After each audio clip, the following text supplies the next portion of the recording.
Good afternoon and evening, ladies and gentlemen, and welcome. Today is Wednesday, May 31st, 2023, and this is What's Happening Dracut. We hope that you are enjoying this great weather we're having as we turn the page towards summer. And we have a great show here for you tonight. As you can see, I'm a little relaxed with the no tie on. We're getting into the summer mode, and so isn't the rest of the crew here at DATV. And we are coming to you live from our overly ostentatious studios here on Mill Street in Dracut. We have a great facility down here, great staff. They do a great job for us every week and every day of the year, presenting you with great programming for Dracut. And this show tonight is meant to bring you all the information you may not see or you may not hear in the mainstream media. We're going to tell you what it's like in Dracut, and we're going to tell you exactly where things are in Dracut coming up. We have a lot to talk about, and if you'd like to join us, you can call us at 978-957-4243. You can also join us live on Facebook. We're streaming live on our Facebook page. And you can get us live on Dracut TV, DracutTelevision.org. Dracut TV, the initials TV.org. Dracut TV. This is our little shtick, folks. And with us tonight is one of Dracut's premier architects and a guy who knows most everything there is to know about in terms of what's going on with zoning and planning. He was the chairman of the master plan, which has been shelved. But here he is, Dracut's own Phil Thibault. Good evening, everyone. Phil Thibault, wow. You are the one. You are the man here in Dracut that nobody wants you to be on any boards. Yes, and they actively go after that particular goal. Yeah. And how long have you been on the board that what is it? The infrastructure board. What is it? Permanent Building Permanent Committee? Building Committee. Permanent Building is, I think, about 17 years to this point. That's a significant chunk of your life. Yeah, oh, absolutely. NEMCOG, Northern Middlesex Council of Governments, is, I think I'm celebrating 23 years there. Now, are you a voting member on NEMCOG? So I'm an alternate member, so I vote when the selectman representative and planning board representative are not there. Okay. And we're going to get into a little bit of that and some changes that are going on over there as well, right? Yeah, absolutely. But tonight we are Gordy Scottless. Gordy Scott has a commitment with basketball tonight. I think he's got some kind of a practice going on. It's summer ball and it's outdoors and it's good for him. And I'm sure his wife Jen is watching, as my wife usually is watching, to make sure that I don't make any faux pas. But doesn't mean that I'm not going to make any, honey. I do sometimes step on my toes. But with us tonight is our ace reporter who is acting as the Teflon Don of Dracut Television, Access Television, as well as What's Happening Dracut. And his name, I believe, is a male name, and he goes by the word Mr., not Miss, and he is Richard Silvio. How are you, John? I'm doing I do great. go by he, him, his. He, him, his. Although I'm thinking toaster or attack helicopter might be nice. You sure you're not a furry? You never know, John. You never know. There's a furry convention coming up soon. Well, you know what I am tonight? I'm not furry. I'm Teflon tonight. You're Teflon, you are. And as Teflon, Jen, honey, I love you. I'll be home soon.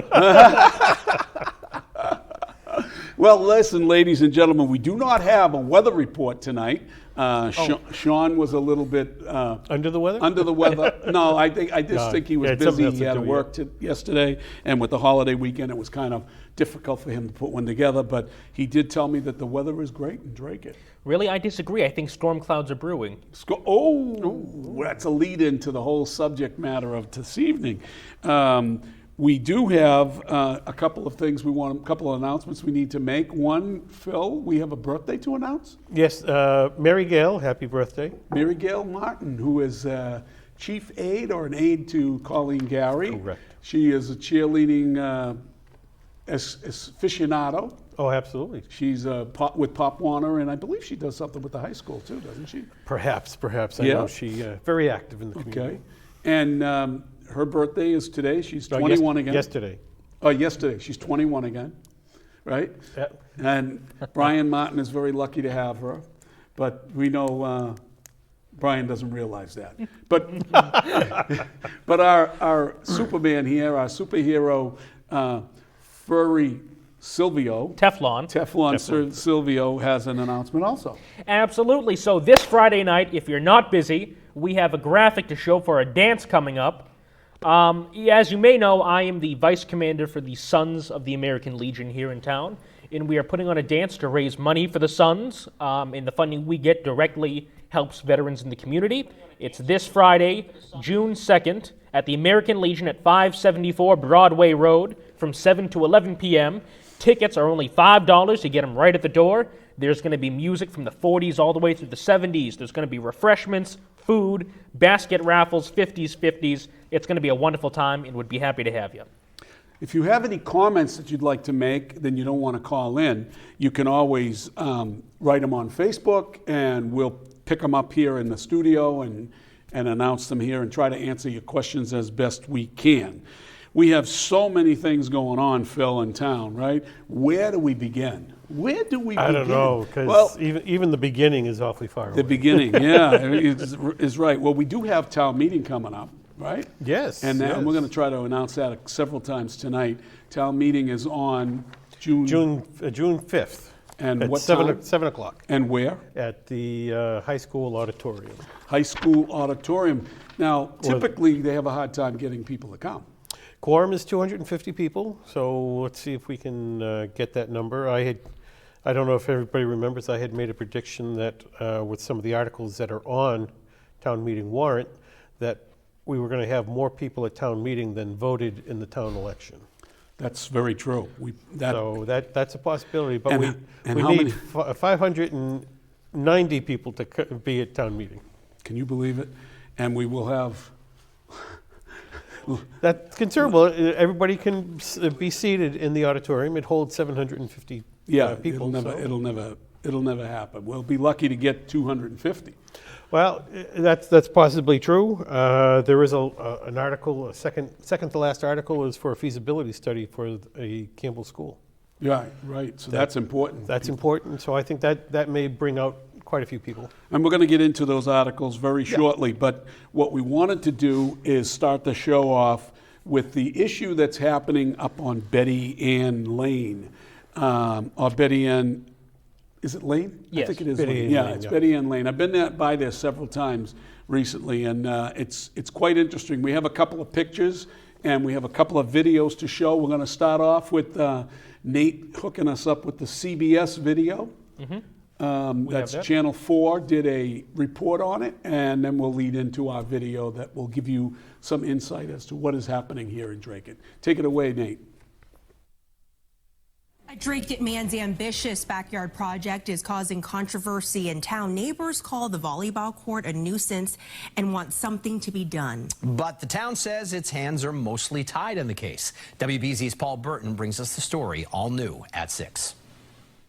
I just want to be nice with everybody. Flavio Granda Orbi says he wants to have a wonderful Memorial Day weekend with his family and friends with his new volleyball and soccer courts he built in his backyard at his home in Dracut.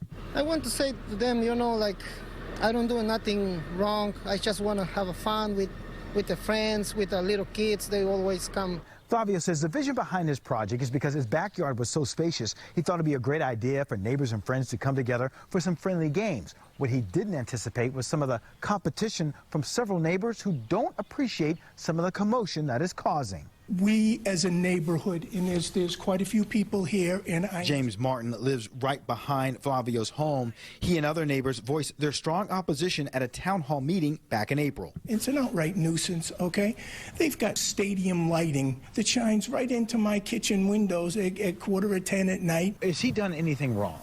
At this point, he needs to update his and deal with the electrical permit issues that he does have. Okay. So he's been asked not to put the lights on until he fixes that problem, and he's done that. So he's been very cooperative. His court is entirely fenced in. He lowered the lights and is willing to comply with all town regulations. I think that they should just be left alone. Anea lives in the house next door to Flavio and says she and her family are not bothered by the house parties. I was home one night and they had like a party going on. They had a lot of cars. It wasn't a disturbance. It's never something that's to the point where we feel like we need to make a noise complaint. Flavio hopes his neighbors will allow him to celebrate his culture without being a disturbance. Are you upset about this? Yes, and a little nervous because my little kids, they're nervous too. All we want to do is go back up there and live in peace and quiet. We want the neighbors to all get along. In Dracut, I'm Paul Burton, WBZ News. So as you can see, there are quite a few neighbors up there that have been having an issue with this. And some of the issues that have been going on, Phil, are like the lighting and whatever. Light, noise, and certainly traffic, the additional traffic. Traffic. I think a number of 100 cars has been, I think I've heard quoted. Certainly more than, in that realm. I mean, you have 100 or so people there. You're going to have more than 5 cars.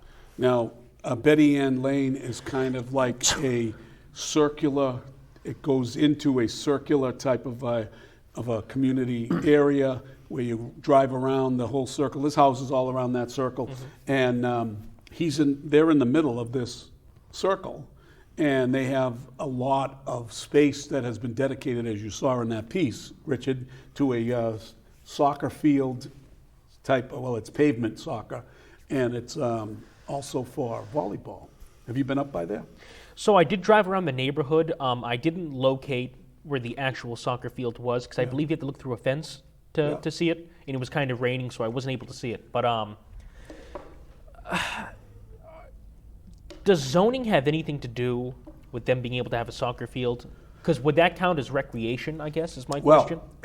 You can have your property. You can do a soccer field that's used for your family and friends. Yeah, but when you're going on Facebook advertising it to hundreds of people to show up, and you're bringing in teams from across the state, from across the region, where's the line in the sand? The issue is that it's a residential area and it can't be used for commercial purposes. Now, there is speculation that this gentleman is using this as a way to raise money, and he's got several sheds on the property that he stores drinks in, whatever kind of drinks it might be. We're not sure if it's alcoholic beverages or not, and that he's selling those beverages to the teams that come in. And as you'll see in our next piece, which is about 5 minutes long, and I think you need to watch it to get a gist of what's going on up there, because Tony Archinsky really puts it into a nutshell pretty good as well. But the manager kind of explains it. But when the neighborhood first went up there about 4 months ago, the manager seemed to be more sympathetic towards the neighborhood than she is today. So, Nate, why don't you play that piece? That goes for about 5 minutes and 20 seconds. Thank you. Ryan Gaff, 104 Betty Ann. I'm an attorney, and I'm speaking on behalf of a number of Betty Ann Lane residents. I'm here tonight to request some updates from the town that give us an update to what activities have taken place since the issuance of the May 11th letter or memorandum. Yes, I did send out a memorandum on May 11th indicating what happened over there. All of the code enforcement team, including public safety, explained further the complaints came in beginning on April 26th and apparently still exist today. The town took immediate action, and the health and building inspectors issued a cease and desist order. The property has a significant amount of pavement that is marked to accommodate soccer and volleyball. There are 2 sheds on the property, one of which is directly related to the activities, and there is also a portable toilet. That said, staff found no evidence of any business transactions. It should be noted that the staff observed several other residents in the neighborhood that also had portable toilets. Cease and desist orders were issued, the first being the Board of Health. The purpose of this order was to ensure that if there was food being served, that it was safe and the regulations were being addressed. The building inspector has been in there several times. The purpose of his cease and desist was to address concerns regarding the installation of the lighting fixtures without the proper permit and inspections.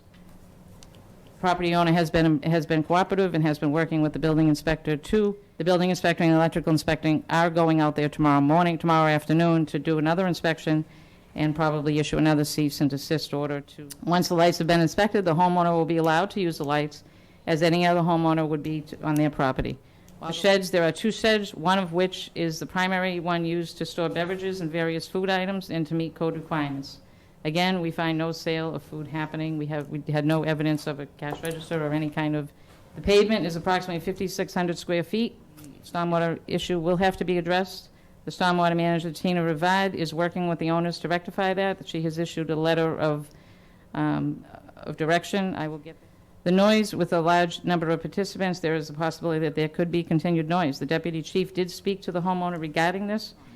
With that said, the deputy chief stated that his staff has found no violations of the noise ordinance.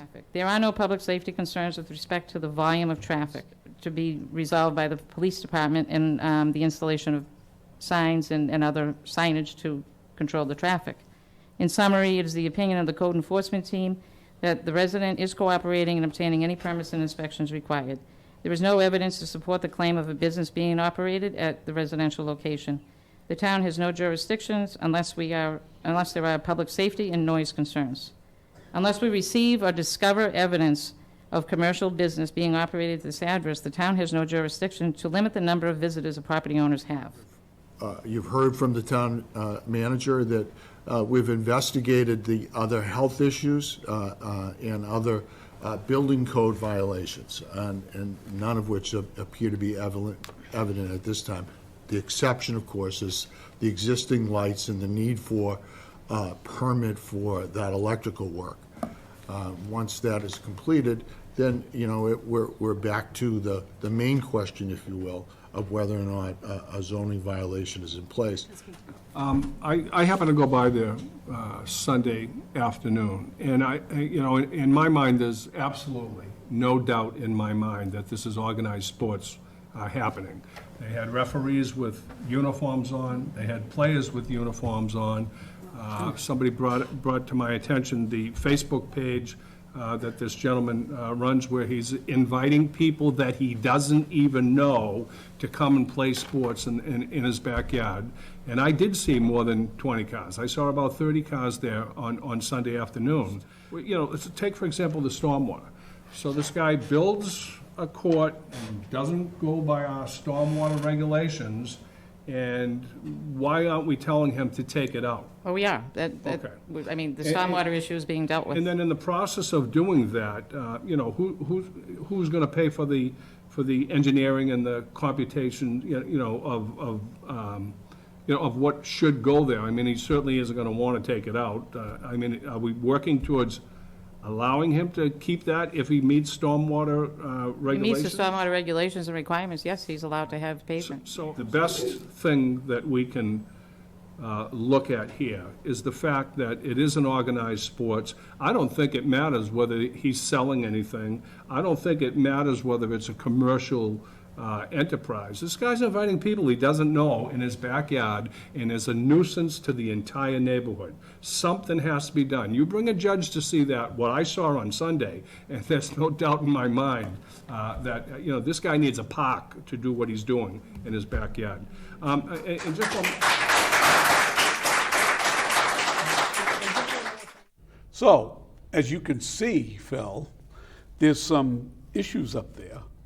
And it seems as though the town is not reticent to pursue it quick enough for the neighborhood, in my view.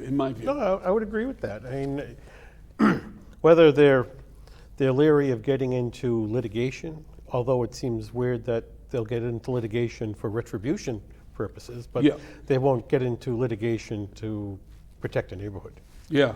So the neighbors up there who have lived in quiet and peace for many, many years now have an activity going on that obviously has upset the whole apple cart up there, right? So if you lived next door to that, Richard, would you be upset?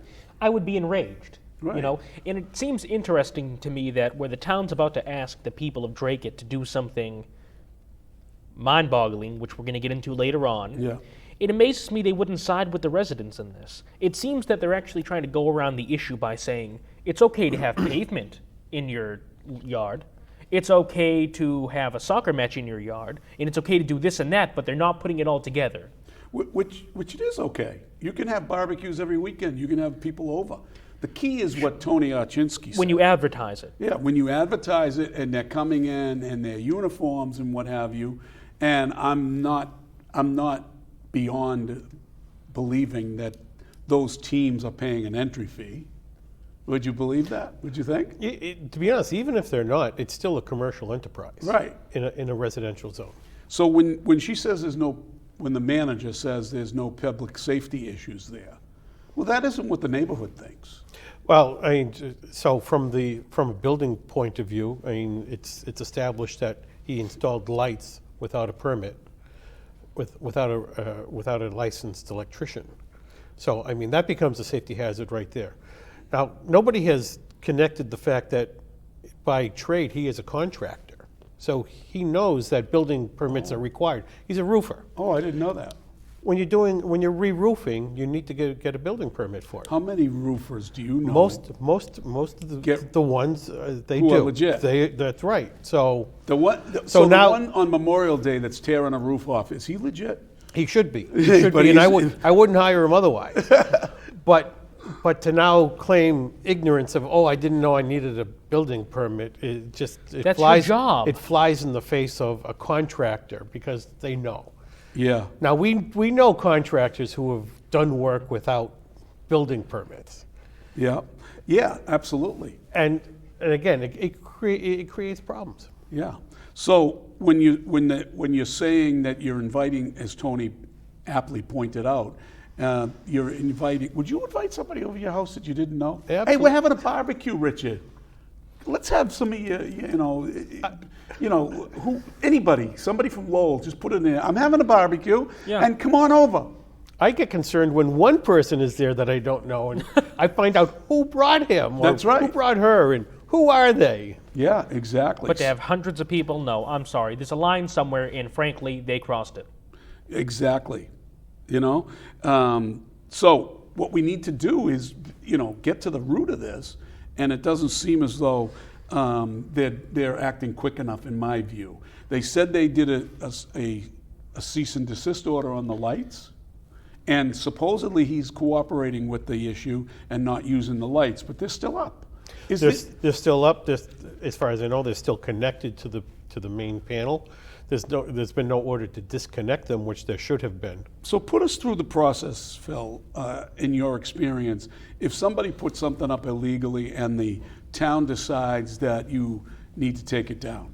A course of action would be that the building commissioner would issue with the cease and desist order, and then he would order that materials to be removed from the project. Okay, so what's the next step if that person doesn't comply? It would be getting a court order. So you have to go to court for it. Unfortunately, everything you do these days, you need to probably go to court. Yeah. But that would be then remanded through the courts. Any work that was done is not code compliant, so all that work would need to come out anyway. Because how can you inspect it, and how could you give it an okay inspection at this point? So I've heard that the wiring is not a proper wiring for underground or cabled or in a conduit to protect it. So it's laying on the ground. Laying on the ground or in the ground, and Wow. it's not the proper wiring for that. So somebody can get seriously hurt with that stuff. Absolutely, and the house could burn down. Yeah. So that neighborhood is looking at months, if not years, before this is resolved. Could be. And the stormwater issue of putting the pavement down. We've heard a lot about stormwater over the last few years, particularly when the Board of Selectmen, under the last regime with Jesse Forcier and those guys, they tried to jam through a stormwater bill, and that went down, a stormwater tax, and that went down in flames. But what is entailing in the stormwater? So if somebody put a 55-foot, square foot of pavement in their backyard. So typically, you would probably do some sort of swale to help recharge it back into the soil, so it collects during a rainstorm and then it percolates back into the. Okay, so what is the stormwater issue? I'm not exactly sure, other than the amount of pavement that now creates a large impervious area within the lot. What would mitigate that if you're a business and you have a large parking lot. So typically they would do it with a detention or retention pond. A detention slows the rate of water percolating into the soil. A retention pond holds the water. Okay. So typically they are used to essentially drain off any impervious surface and hold and percolate the water back into the So stormwater mitigation is it mostly an environmental thing? It would be. It's an environmental thing. So they want to protect the environment by not having all those oils or whatever comes down, acid rain that goes into the soil and starts hurting the environment itself. And that's why it would be directed to a pond and keep the keep the area. Sometimes they that's do affected. drainage structures, which are catch basins. They can help control some of the oils and stuff. It's not a parking lot, so you're really not going to get a lot of oils, although bituminous pavement or a hot top does have oil in it. Yeah. They can be directed into what they refer to as a 4-bay system, where it can naturally leach out the oils into particular vegetation. So Richard, in your experience, as you've been watching this evolve with the Board of Selectmen, where do you think it's heading? Personally, I would like to see a cease and desist order put in immediately. Is that going to happen? I don't know. Personally, I think it's going to drag on a lot longer than it needs to, and that we're going to see it on the news at least 2 or 3 more times before action is taken. You know, I am happy to announce that at What's Happening Dracut, we have an investigation underway. I won't give details, but I hatched a plan, and hopefully we're going to clear up some of the rumors going on about the place. Yeah. So we're going to keep an eye on that stuff. And do we have anything else that we want to add to this? I will say that, you know, Tony Archinsky and Heather Santiago Hutchins asked some very important questions. And if you get a chance, you ought to go back and watch that meeting and hear the whole thing, because we can only give you a few minutes of it here. But the bottom line is we're in support of that neighborhood to try to, you want to live in peace and harmony, and you want to have a good mix of what's going on in the neighborhood without disturbing your neighbors that have been there for a lifetime, that really don't want activities on weekends that disturb their peace and quiet over the course of you know, the summer particularly. So hey, that Betty Ann Lane might be a place that we can host our fireworks, if not this year, the next year. Maybe. That's a good idea. And by the way, that fireworks issue is still percolating among the different coffee gatherings at different coffee shops and McDonald's. There are some people really concerned about that, and we're going to try to keep an eye on that. And we'll probably be there on the 4th on that date to see what's going on and how it's handled.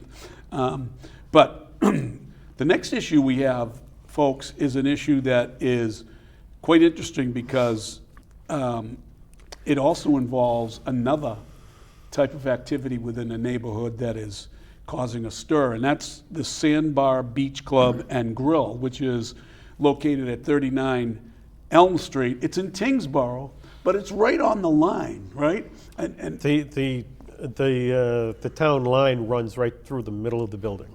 Okay, so now that particular building used to be Shoreline Restaurant, so many people might not know it as the Sandbar, correct? That's correct. We have a picture of that. And Nate, prior if to you that, have it, can you put it up? Prior to that, it was the Fleur de Lis. Yeah. So some may remember it as the Fleur de Lis. Okay, so this is on Long Pond? Correct. All right. So the neighborhood is complaining because there's loud music, parking is all over the place. There's only one street to get in there with no sidewalks, and the street is pretty rough to begin with. And for whatever reason, years ago, the town of Dracut took over the licensing of that building. Why would they do that, Phil? My understanding is that the town of Tingsboro didn't want to deal with it because essentially both towns needed to deal with it, and Tingsboro relinquished it all to Dracut for licensing of alcohol only. So at what point can the town turn around and say, let's give that licensing effort back to Tingsboro? I think they could do that at any point. Vote of the selectmen. Hey, we're not dealing with this anymore. Right. So, I mean, are there any residents over there that are actually Dracut residents? There are, I think, 6 residents that are kind of beyond the Sandbar.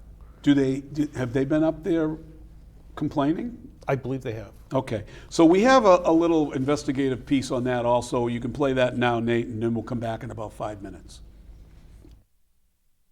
Pelletier, 25 Elm Ave.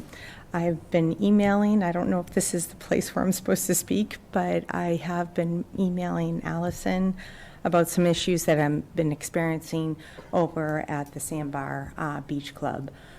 We currently are, this time last year I was hopeful. I was hopeful for change. I'm not seeing the change that I thought was in front of us. Having my daughter find a person on the beach was shocking. Watching them walk back to the sandbar, then finding a man stumbling down the street, and then a 15-person brawl in my lawn. My neighborhood's changed. I have plenty of documentation, but I'm kept up late at night, and I'm having a problem. I think some of the other neighbors are. Prior to this meeting, they may have other issues as well. So those are my experience, my problems that I'm having. I'm really concerned about my daughter's safety. That's all. Thank you.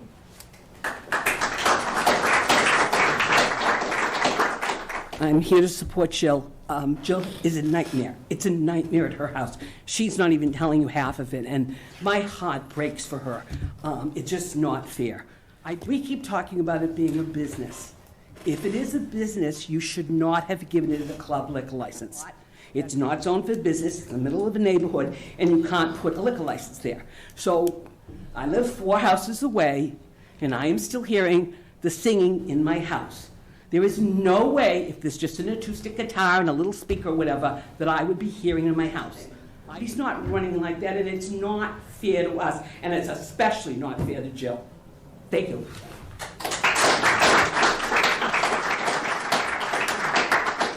So the Sandbar, we have had several complaints over the past few weeks. We did go through the police department complaints, and from 4/15 to present, there have been 12, 13, 16, 19 visits by the Dracut Police Department and a few from Tingsboro. One of the complaints was concerned that the resident provided a video of the footage that showed unwanted individuals on their property.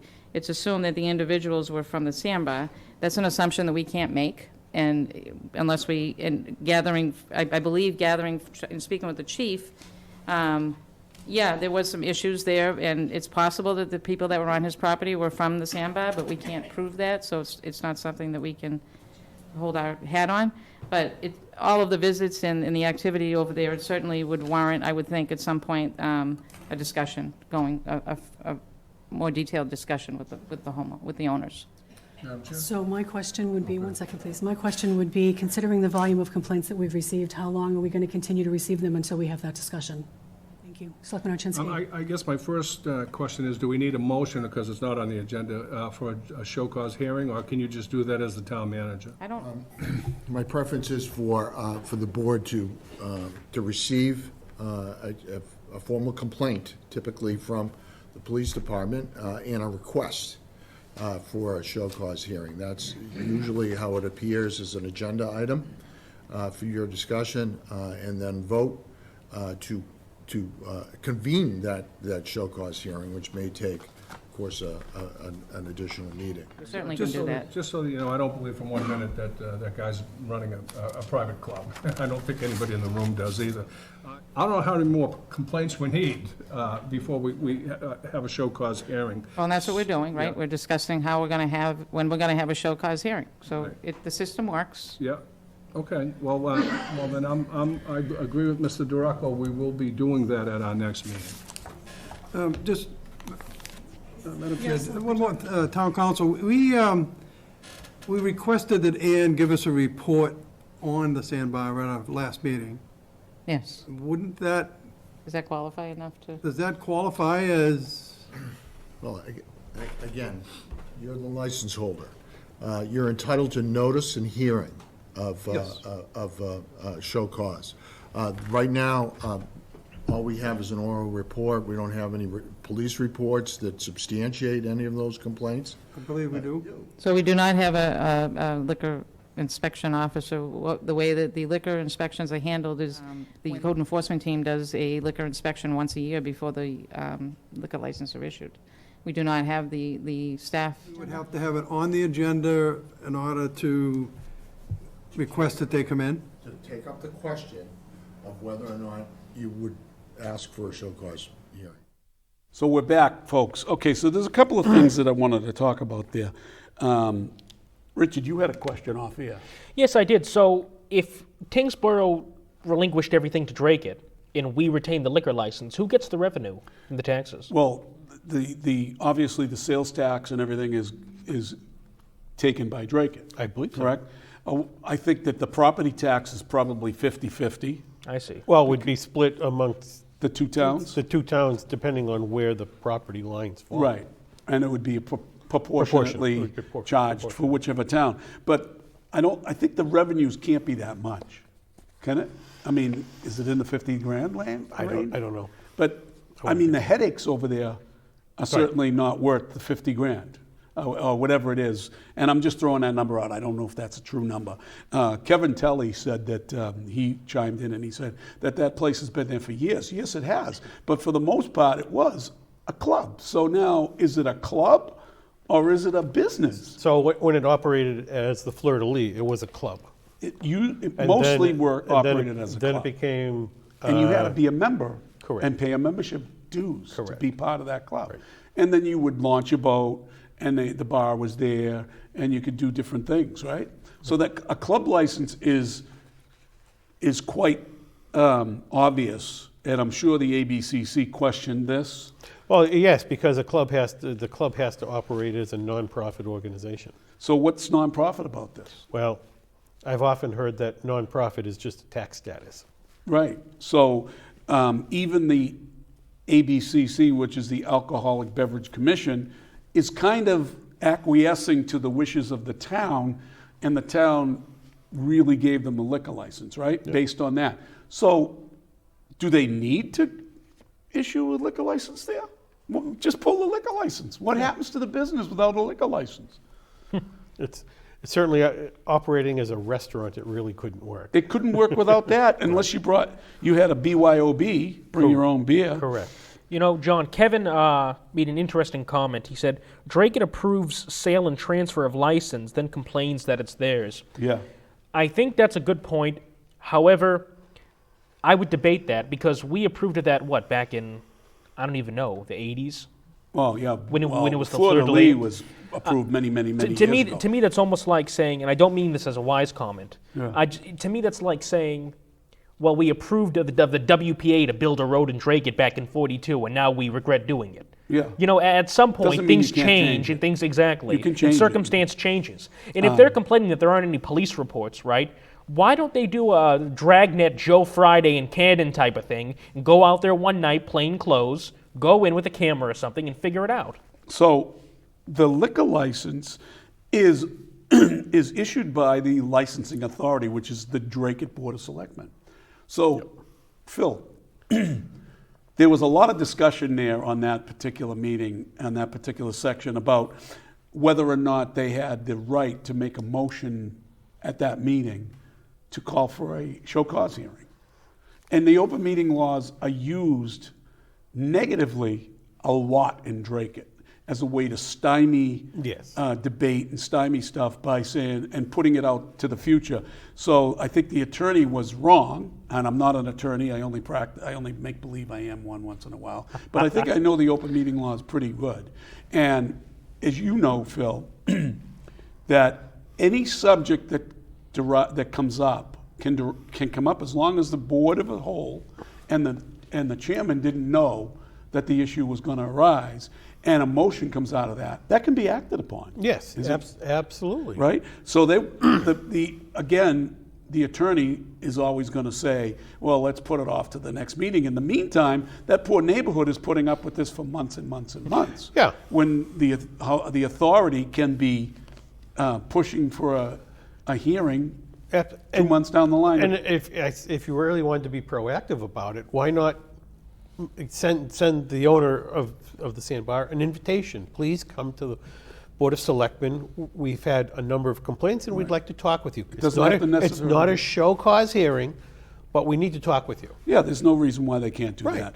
But the open meeting laws, I mean, in Joe DeRocco, I don't agree often with him, but he was right on that, and I think he was leading down that road, that this was a part of, this has been a part of a report weekly or monthly from the manager, and it's been in discussion. There's no reason why they couldn't come up with a...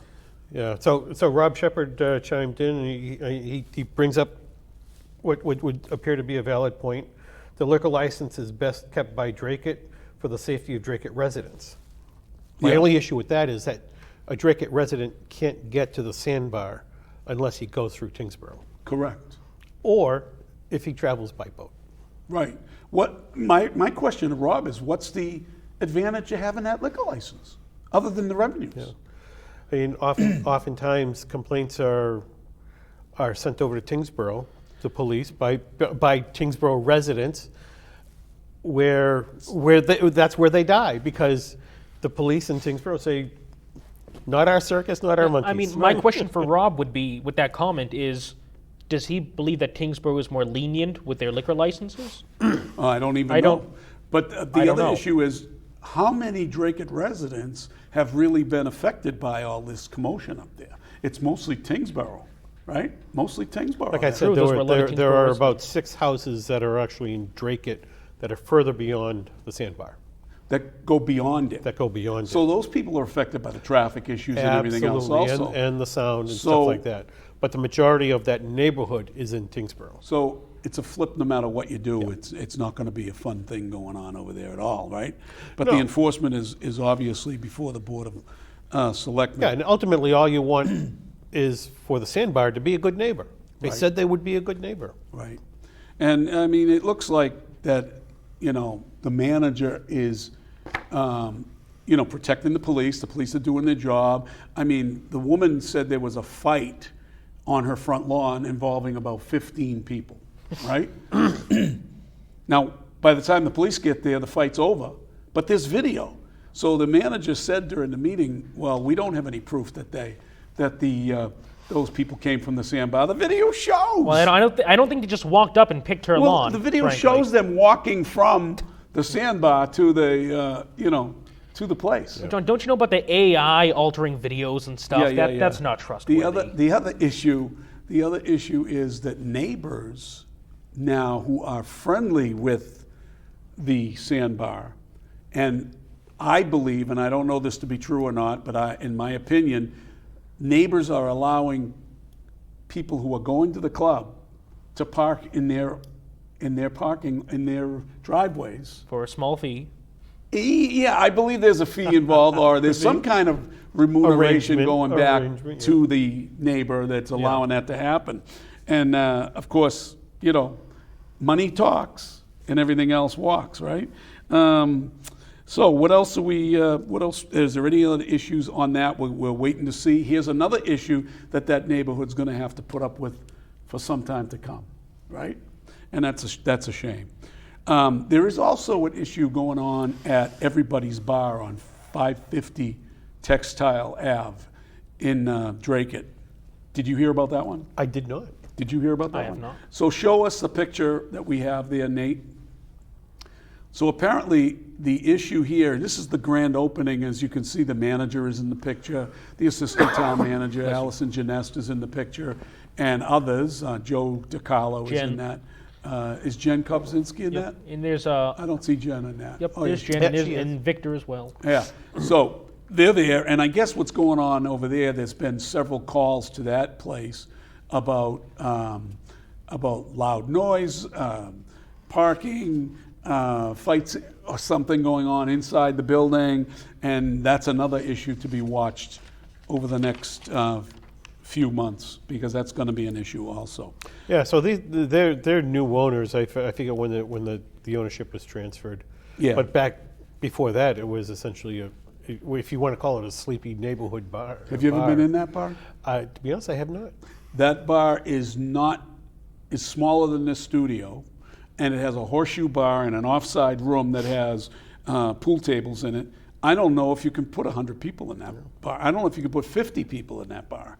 And they're advertising all over the place for all kinds of different activities going on there. They have a women's night. They have all kinds of stuff. You might be able to, maybe you can pull that up later in the show. But right now we're going to go on to, Michelle made a comment too. You have that, Phil? Yeah, I will say parking is an issue over there, but it's a very nice bar inside. So is she talking about the Everybody's Bar? I imagine. I don't know. Yeah, that's probably. Hey, look, I'm going to tell you this up front. I've been to the Sandbar Beach Club, and I've eaten there. The food is good. I mean, if they can't regulate themselves by, fixing the issues with the neighborhood. I understand that the bar has been there for many, many, many years as a club and as a somewhat of a business type thing. But if they can't get along, then something has to happen there.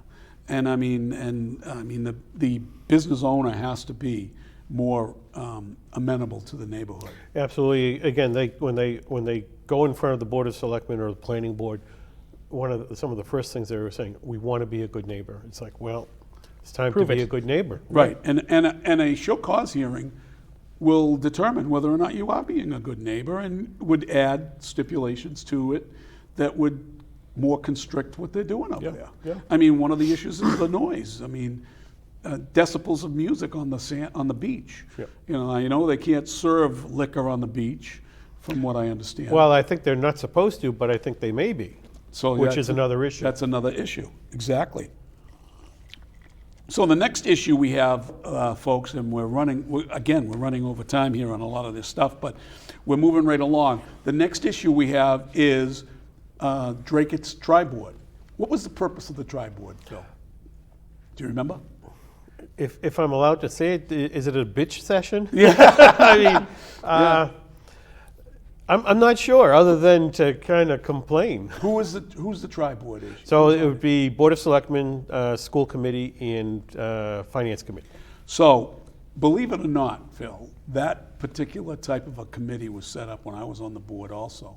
We did it mostly to try to get a grab and a control on finances so that we could know what was going on 3 to 5 years out.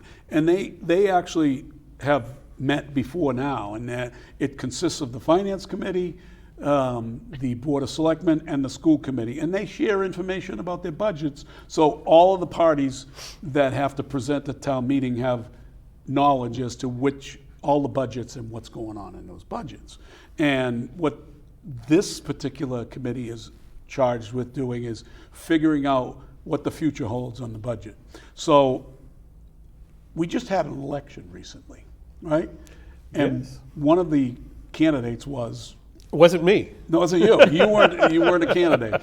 But Allison Janess, who's the chairman, and she touted about how great things are in the town. We're going to show that video. We have that right here. We're going to show that video on the right Teflon now. laptop. On the Teflon laptop. And we're going to talk about what she believed was going well with the town, and then we're going to talk about the tri-board. Okay, if we can...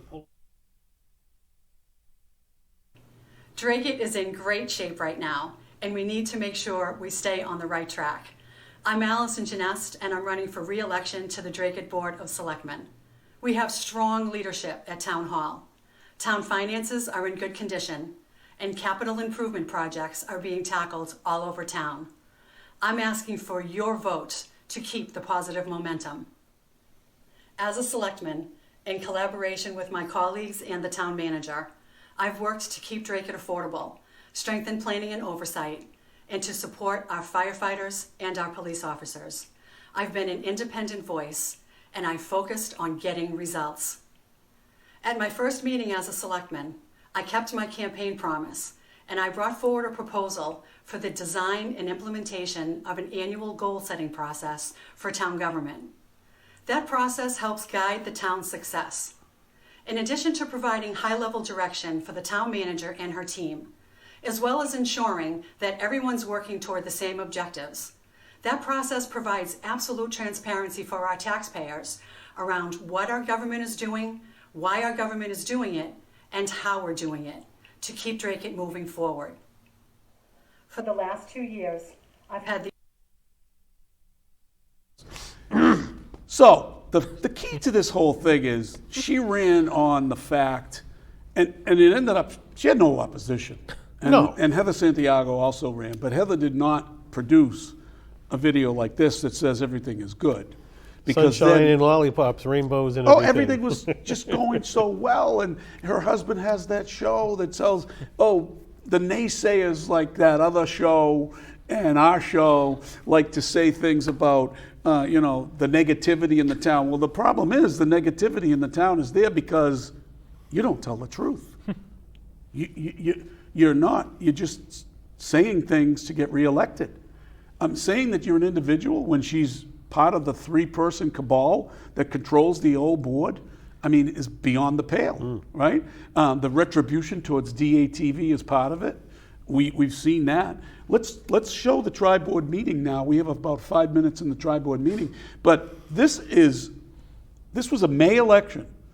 This video came out the end of January, around January, whatever, and because she was gearing up to run. Correct. And so and the tri-board happens at the end of May. And they were meeting in between too.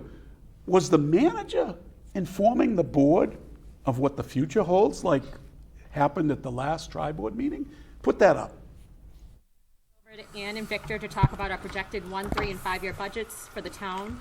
And Thank you. So I gave you guys 2 separate documents. One is excluding the developments on tap, and also one without the developments.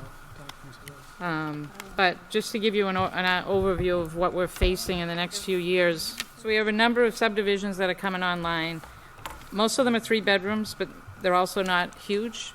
The biggest one that we're concerned about is Murphy's Farm, obviously. We have not received official submissions on that, so even at that rate, we don't have a lot to... typically, if there's 3 bedrooms, there's going to be more children involved. The more we can put 2 bedrooms in or condos, it makes it more appealing for us with respect to the number of kids. I basically went through all of the revenues and expenditures based on the FY24 budget.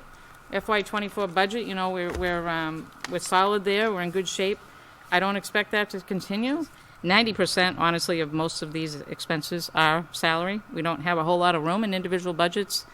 And then below in the gray area, I have built into that additional exempt debt, which would cover the school construction, as well as the DPW space. I'm assuming it would be a debt exclusion. Of course, all of these have to go to the ballot and go through the process that needs to happen. The next one is the including developments. So these are the additional expenses we're estimating, assuming that all of these developments come through and we have an extra 300 kids. Along with that, we expect that we will need a Station 4 for the fire department, which is about $10 million. A ladder truck of about $2 million. A pumper, about $1 million. All of those would come through as debt, as normal debt, conventional debt, I would assume. And we expect that to kick in around 2027. Public Works. So Public Works, with new homes and new roads comes more needs. So we would have to bring in more equipment with an estimated cost between $440,000 and $500,000 over the next 5 years.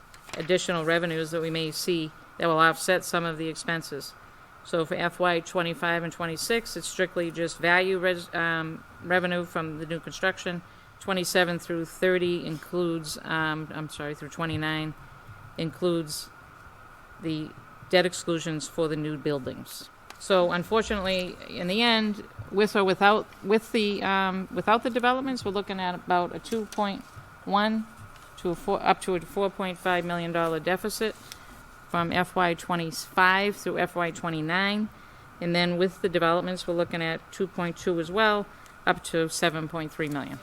I have no desire to impact public safety or education. So if there is a need for us to make cuts, if we don't have the revenues to support it, it will be other departments. It will not be public safety and education. We've come so far on both sides of the table that we don't want to go backwards. And it's not good for the town to go backwards. It's just not in the best interest of the town to go backwards. We have a whole new demographic coming into town. We have the population is skyrocketing, businesses are coming in. There's a lot going on. Just from the education side, we're budgeting at 100% of net school spending. There is no cutting to have.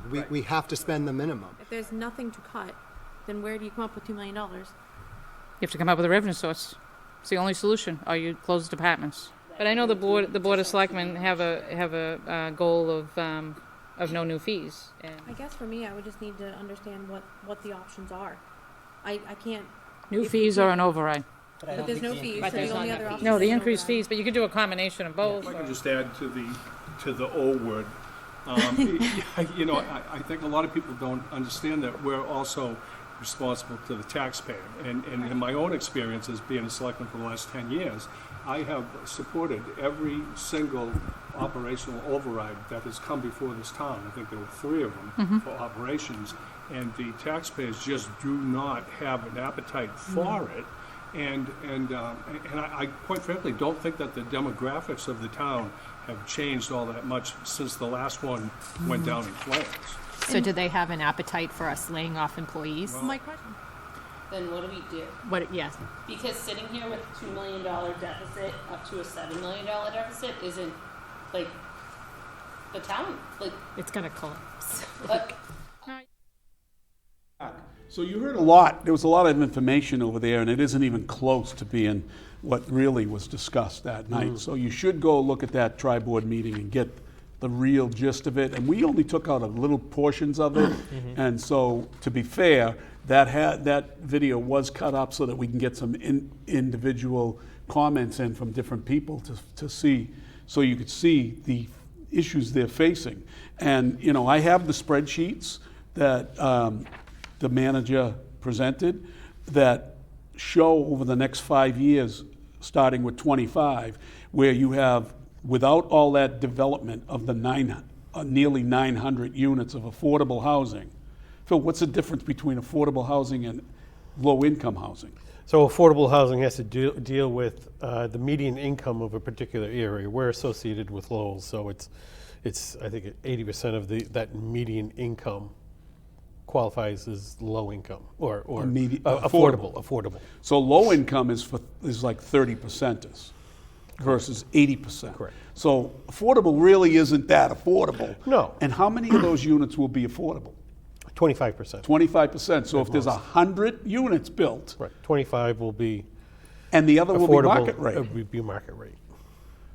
And they're not going to give up additional market rate for affordable. Right. And the issue will be that those 2 to 3 to 4 bedroom apartments bring in children, mostly children, right? So the average is how many per unit?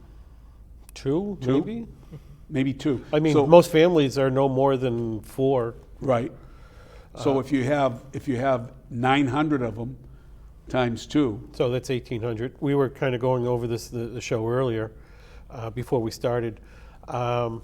The population in Dracut shows that of the some almost 6,000 residents that are between the ages of 5 and 18, only about half of them go through the Dracut school system. Right. So if you're saying that, okay, there are, in theory, another 1,800 students or children in these houses, logistically, only half of those will be going to So that's schools. 900 kids, right? Approximately. And if you watch and they're not all in one grade. No, exactly. So, you know, when you watch that video, you'll hear the superintendent said, "You're going to give me a heart attack based on those numbers," right? Because right now you're talking about building a new school, and these projections have that new school, I believe, in it. They're talking about the debt exclusion. So the feasibility study will certainly take into account the possibility of these projects being approved and added to the rolls, and then adding, of course, to the school population. The MSBA will do those formulas. So without these buildings, without any new development, and we know that's not going to happen, maybe not all 900 of them are going to be built, but we're going to certainly have a couple hundred over the next few years built in varying 40B forms.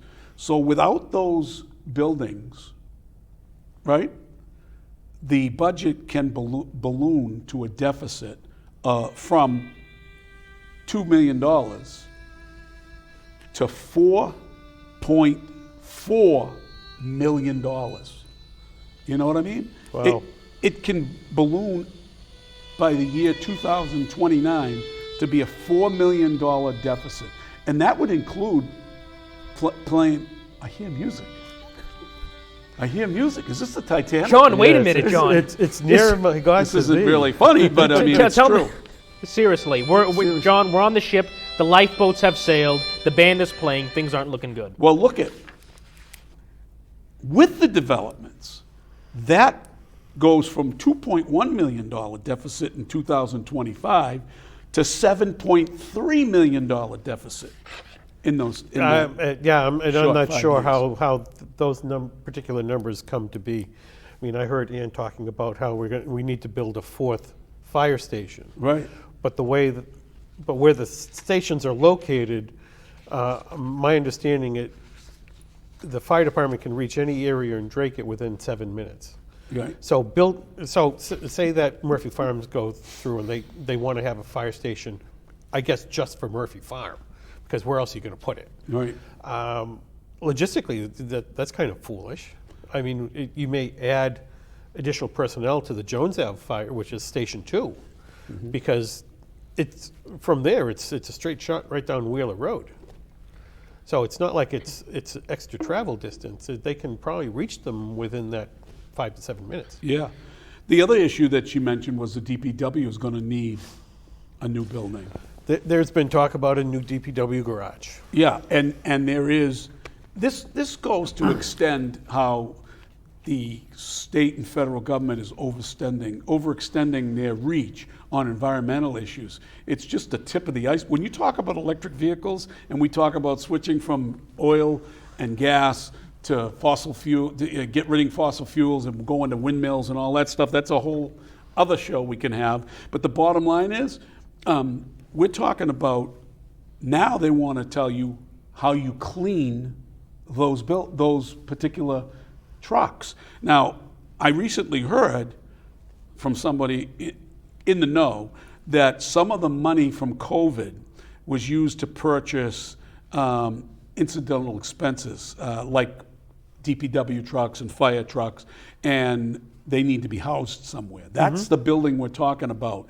And the DPW, the DEP mandates how they need to be washed. So you're going to have a building specifically to wash them, to clean the water off and all of the stuff that gets on those trucks. Right. You'll have a wash bay dedicated just to the cleaning of those trucks. And the comment that was here, and I mean, why wasn't there a survey done with the residents whether or not we should buy these trucks and what the ramifications would be down the line? Lowell sent out a survey to what should be used. As far as the what we're spending COVID money on. Right, because now the COVID money is a good grab, right? Yeah. But it comes with caveats. And now the DEP is telling you, oh yeah, we're giving you the money for these trucks, but now you got to build a building to house these and wash these vehicles and clean them. A Dracut school sent out a survey to see what the population wanted, but no input from anyone was allowed on the town side. And now they have to figure out a remedy, and we are spiraling quickly. You know, John, this was a person in the know. Kevin Tully made a good point. He said, tax the donut and pizza and salons 2% more, and that'll close some of the gap. Well, Kevin, you're right. A commercial rate tax could help. But the problem in Dracut is, and it's always going to be a problem, is 95% of your tax revenue is generated from single-family homes. And am I right, Phil? That's correct. So if you're trying to, because of Proposition 2.5, it essentially has to be balanced. You can only raise the levy the 2.5%. So if you're trying to transfer some of the burden to businesses, you have to transfer so much that it would essentially put the business out of business, and you would still see a negligible effect on the residential. Right. Kevin also thinks that the current building is underused. Do you know that? Did he say that? The existing DPW garage? Dracut has underused buildings that they could sell. Oh, that's true. That's true. absolutely true. And get those back on the tax rate, expand the tax rate. But in order for you to expand that commercial tax base and to separate the two, you need 20 to 25% of your businesses or tax revenue being generated by commercial.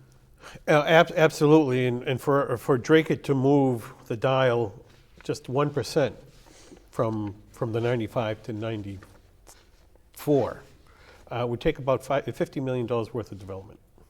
Just to move it, how much of a percent? Just 1%. 4%? 1%. 1%. So $50 million, and we've said this before on our show, a $50 million project like the Arbors, that healthcare particular, what is it called, assisted living thing, and the one that's on Bridge Street. The assisted living was, I believe, around a $10 million project. So it's not even... It's not even that. Not even given So the whole development at Loon Hill that Jim Duggan was planning on with the rehab in the back and Circle Health in the front and the Arbors, that whole thing was probably estimated at about $75 million. Which would have so moved that whole thing would have only moved the percentage 1.5. 1.5?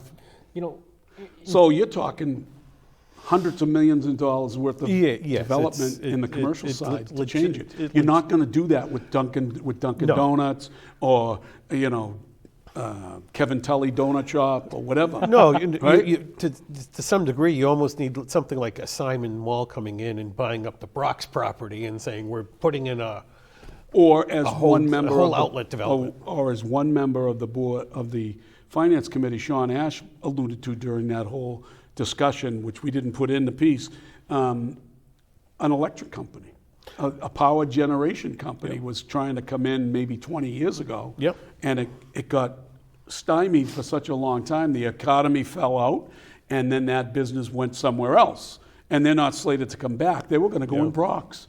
And that was a couple $100 million project. Yeah, and there was would have generated. There was a big payment in lieu of taxes, up to $5 million a year over the course of the lifetime of that plant. You know, let me ask you this: in terms of storing DPW vehicles, two buildings, why don't you use the old Collinsville fire station? And B, I don't know if you know this, but underneath Harmony Hall by the high school, that whole basement is a massive storage area with big garage doors and everything. The Collinsville. The Collinsville. Yeah, that could barely hold a fire, truck. That's what. Yeah, but I'm sure you could put a truck or something in it. Really? No. So the problem with scattering everything around town, because they're doing that with Beaverbrook Farm. Yeah. They're using the squash barn to house some of this equipment and stuff. Is that it's scattered all over the town. That should all be in one area for the DPW. True, but if it saves us, a few $1 million. No, it's not going to say. It's not cost effective because as Phil says, you're spreading everything all over the place, and you need the buildings to be in one place. What we need to do is put those buildings back on the tax base. Get rid of the school administration building. That's a major corner with hundreds of thousands of cars going by there weekly that could be developed into a commercial store or something, And I mean, Ann Vandal alluded to the fact that you're not going to get a big box store. You're not going to get a big box store in Dracut because you don't have a major highway coming through. Correct. So I think Dracut's best hope is essentially, I think, through entertainment. So restaurants and some other entertainment venues that could come and that could draw people in from Lowell onto this side of the river. And our good friend Trevor Currier, who's on the school committee and at the Masconomet school system, I believe it is, Masco. He's watching tonight, and he says that his town, Middleton, is facing the same issues as we are. Yeah, we all are. And he asked, what did we hire with COVID money? Did we hire anybody or use any of that money for hiring people? Let's say in the schools, and I think some of it was. I'm not sure. There was a lot of equipment. I know that Renee Young was watching. Maybe she can chime in and tell us if anybody was. Yeah, I don't think they actually hired any personnel that would be long term anyway. Yeah, go ahead. I was going to say on that topic, you never want to lay people off. You always want that to be the very last option. And Renee was, and I think it was Alyssa, Might have been both of them. Right. Were very adamant about not laying people off if some of them were hired on COVID money. At the end of the day, if I have to choose between 30 employees getting laid off in an override for the town, I'm sorry, but I think I would choose the employees. Yeah. Really, I do. Give them an advance notice, let them know what's happening. You mean layoffs? Layoffs, correct. You choose the layoffs. When you were hired and you knew it was on COVID money, you made that choice. You Well, knew we the have- money wasn't always going to be there. We haven't touched on it as much as we should have, but the big issue in that room with the tri-board was the O override. word. Yes. The O word, and they said it a number of times. Tony would not say it. The He O just word. kept referring And to it as Tony the is O right. word. Tony was a big supporter of 3 operational overrides that went down in flames, Yep. right? And he said that during the thing. Yep. And many did. I never supported an override for operational expenses, and I never would. And the bottom line is we're taxed enough. I mean, you're taxed for water, you're taxed for sewer, you're taxed for this, you're taxed for that. They're trying to get a wastewater, what we just talked about. Oh, stormwater. The stormwater, they wanted to get a fee. They're talking about a trash fee, mattress fees. I mean, how much can a person take, right? You got a CPC fee, right? Yep. 2% of your You real know, estate. it's I think not like going to like the DATV fee, because somebody might bring that up. I'm gonna throw that out. That's a product you're buying. Correct. You don't get charged for it if you don't buy the product. So it's not. And you still get to use it. And you still get to use The it. product being Right. cable. Right. Of course. Being this cable studio. But there was another question brought to me that we're going to be in a $2.5 million hole in 2025, and on which we're talking about the next round of taxes and revenue. And our economic development director, whom I have no issues with in terms of, because I don't believe he's really an economic development director. I believe he's more of a communications director. But he's busy making games for the safety night. What? I mean, you're not. Why aren't you approaching somebody, a trucking company, or somebody to come into town and go into one of those big areas that we have? Talk about along, where Brock's is. Maybe there's something we can put down there. Jim Duggan, he certainly had his faults, but one of his great benefits was that he knew how to shake trees.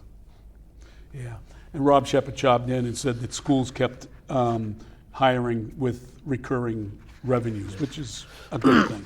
So I would like, I was watching the tri-board, and I think towards the end, Ann Vandal had made a statement regarding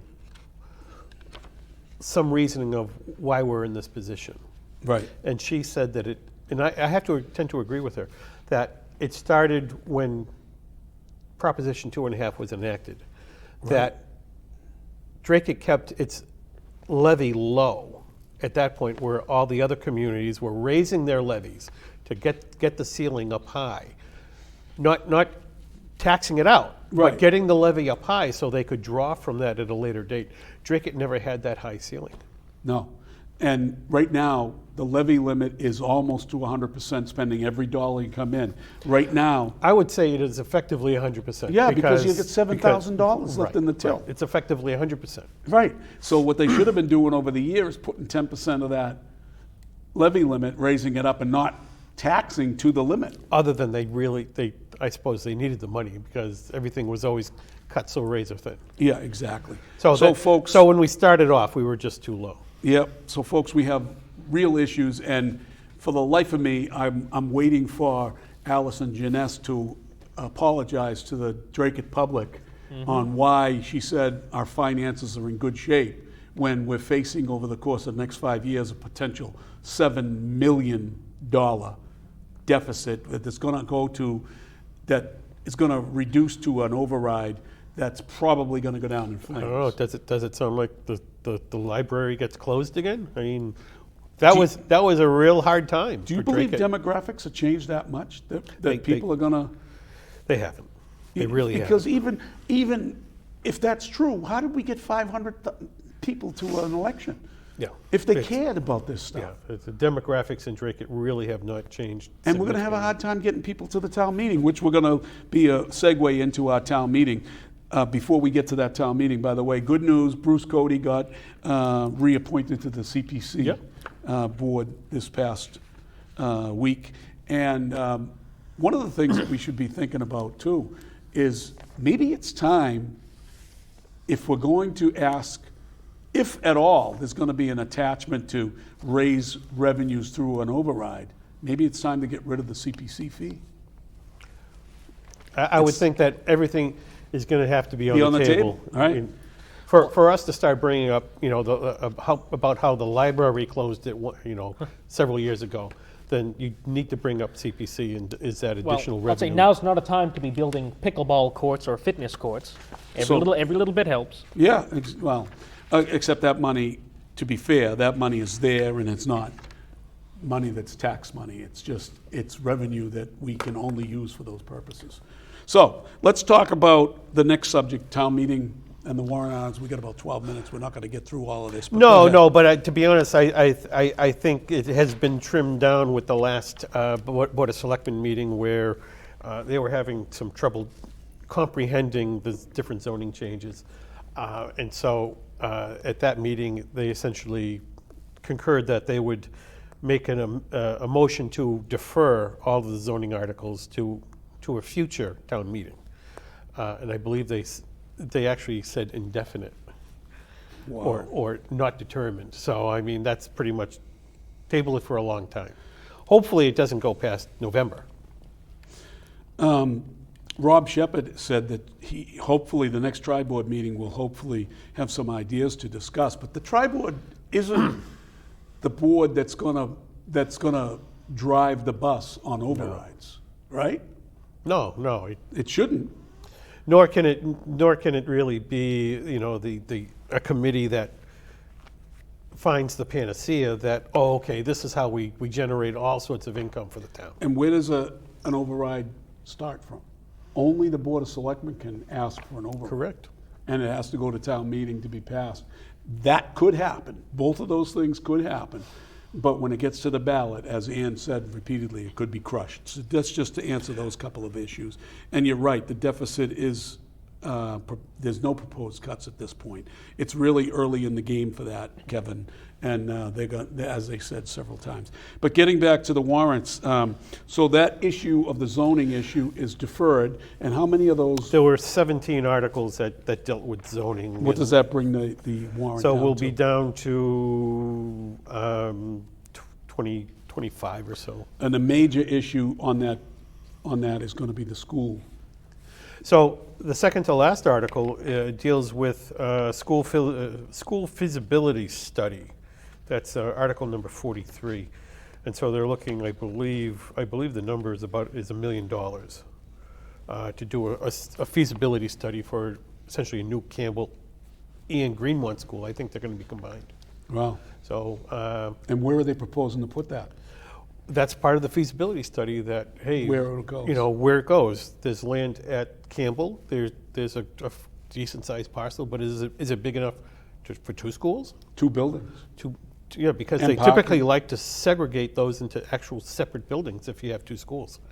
Or does it need to be located somewhere else? And if it's located somewhere else, where does it need to be located? And then how much does that land cost? East Dracut. So I think it's East Dracut, and I think we've been talking about this for a while, and we think that the vinyl property is almost a perfect spot for it. Could be. But it's going to be a high price to pay for that property because you're going to have to pay. You could take it by eminent domain, but it would take years to get it done, and that's not going to be a happy thing. Not that it takes years to get it done, it takes years to get it settled. Settled, yeah. Because you can grab it.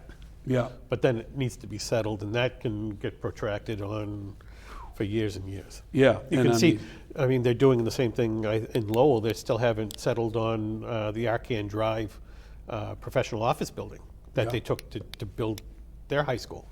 Oh, okay. Because that was at $7 million, and I think $7 million. But the numbers keep bubbling around, and it needs to go through the courts. Yeah, and that's going to be a huge issue. Yeah. So for again, there's about 17 or 18 financial articles. Most of them are pretty standard. The budget, I believe, is at nearly $100 million this year. Yes. Because it's going to be... So that'll take less than a minute to approve if Dracut holds true to form. Yep. So in 2025, which is the following, not the budget we're going to be discussing at town meeting this year, but the following town meeting we'll be discussing, it'll be $104 million. Can you believe it? $104 million. I remember when it was 60. And now the school budget is 60. Right. You know? So there are also some road acceptances that'll help bring some Chapter 90 money back to Dracut because we have more accepted roads. What does the scuttling of the zoning issues do to the master plan? So the master plan asked that an implementation committee be formed, essentially somebody that would oversee the master plan for the next 5 to 10 years, about what's being captured and what we're accomplishing. Scuttling it, to be honest, I think is detrimental to the whole process. I had approached Jim Duggan during the process of the master plan, some 6 months or maybe a little more before the master plan was finished, and I said, all indications are that zoning bylaws need to be updated because almost every single chapter deals with that. So I said, I think it'd be good if we could get it started now so that neither committee loses momentum. One goes right into the next. And he was on board with the idea until he talked to some of the selectmen. And then, as I said, a grumpy old man said no. So, the grumpy old man is... Of course, Jim Duggan chastised me for calling him a grumpy old man. Grumpy old man, and that was, you're referring to Joe DeRocco? Joe DeRocco. Of course he is. We know that. He is grumpy old man for But sure. his question to Jim when it was brought up was, what's his angle on this? What's your angle? What's my angle on wanting the bylaws to be written? So, how about... I guess with him, there's always an angle. There's an angle. Oh yeah, there's always an angle for sure. So, we had other issues to talk about. We have 5 minutes left. Richard, your issue on the Lowell Memorial Day Parade. We didn't even get to the Memorial Day Parade. I know. Curtis LeMay, unfortunately, the person who was accused of murdering Adrian Komborowicz was found not guilty, and that's a devastating blow to the family. Obviously, those are issues that are going to be... There's another trial coming up in August of another person who was in the car that supposedly is also charged. That's going to be a problem. You had a D-Day memorial that we were going to play. We were going to have to get to that maybe another time. There was an issue during the parade. What was that issue? Yes, so during the parade, we had Tony Archinsky riding on the American Legion bus with me and some others. We had Heather walking the parade route like a trooper, like the trooper she is. And we had Allison Janest, Jennifer Kopczynski, and Ann Vandal riding in a classic car. Now, interestingly, we had some photos submitted to us of the car pulling into Dunkin' Donuts on Lakeview Avenue, where they had some car troubles. There appeared to be nothing wrong with the car, although I'm no mechanic. Yeah. Allison Janest and her components decided to exit the vehicle and walk the rest of the route right before they hit the DATV cameras. And in case you don't believe us real quick, let me try to pull up the photograph. Pull it up. But well, I can verify that because I was watching the parade from the top of Peabody Ave. So it's towards the beginning of the parade. And they, in fact, were riding in the car. I thought that was odd. Can we pull up now, they were there. Computer? No Joe DeRocco in the parade as usual. No. He doesn't. No, he doesn't. He hasn't participated in Memorial Day for do something 20 for years. Do something for Dracut? Come on. Yeah, no, because that's his weekend. We have the picture proof. Yeah, show it up. Of them in the car. There we go. Right there. Of course, there was no room for Heather because we have to have 2 selectmen and a town manager riding together instead of 3 selectmen. That doesn't tell you where the power seat is, minus Joe DeRocco, who's in the trunk. Really? Right? Joe DeRocco's hiding in the trunk. Just interesting. That's interesting little stuff. By the way, kudos to our DATV staff. Absolutely. On the production. Great job on the production. You know, I think that it was very well done in terms of the filming of it and the presentation of it, and having it out in front of the high school where they could connect wirelessly to our disc. Right, so that's some new equipment that Gary had acquired to be able to do these wireless. Board of Directors too had yes, a lot to do that's with true, acquiring that's true. that. We got to give credit where credit is due. So, ladies and gentlemen, tonight there's a big issue going on the federal government side where the debt ceiling is being discussed, and apparently there's a deal that has been struck between the White House and Kevin McCarthy, who's the Speaker of the House. And apparently there's a lot of unpleasant reaction to the Freedom Caucus. If those of you that are aware who the Freedom Caucus is, they're the real ultra-conservative people who wanted to see more cuts in the budget going forward. And apparently Kevin McCarthy insists, and others insist, that it's a good deal as a starting point, but it's not going to eliminate the ceiling, and it's just going to forego some of the stuff. There is some spending reductions and what have you, but kicks the can down the road for 2 years. Again, kicks the can down the road. Do you think Kevin McCarthy could be in any kind of trouble with his Probably, but my first thought is that it seems that nobody likes this particular deal, so it probably is a good deal. Right.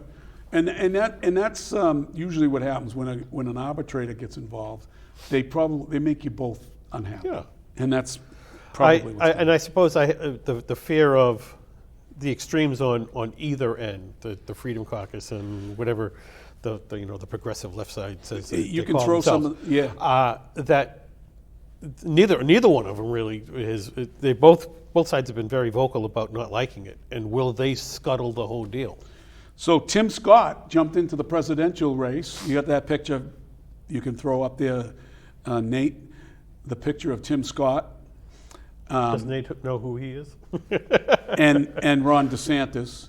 There's Tim Scott. He's now a presidential candidate. He's a very conservative Republican, and he's in the race. He's very good. I think he'd make a very good president at some point, but I don't think it's his time. And then Ron DeSantis jumped into the race as well, and that's going to be interesting to see what happens when they all get on the stage with Donald Trump. What's your prediction on the election? Do you have a prediction? I think the viewership's going to go through the roof, and I think Donald Trump is going to be the next president of the United States. Yeah, he's got a 46% jump on all of them. I don't see that dissipating very much over the next few months. It's early. It is early. It's awfully early. But I would love to see either one of those guys as vice president on a Trump ticket. It'll be and DeSantis. then you could get 8 years in. Listen, folks, we've done a lot of talking here tonight. We gave you a lot of information, and there's so much more out there to get on all of those issues, and we urge you to watch the Board of Selectmen meetings and watch your tri-board meetings and whatever other meetings you can. Get out there and get involved and know what's going on, because it's going to affect you. Your taxes are affected by everything that happens at Town Hall. And until next time, we want to thank you all for viewing tonight. And until next time, when it's Wednesday and it's 6:30, it's What's Happening Dracut. See you next time.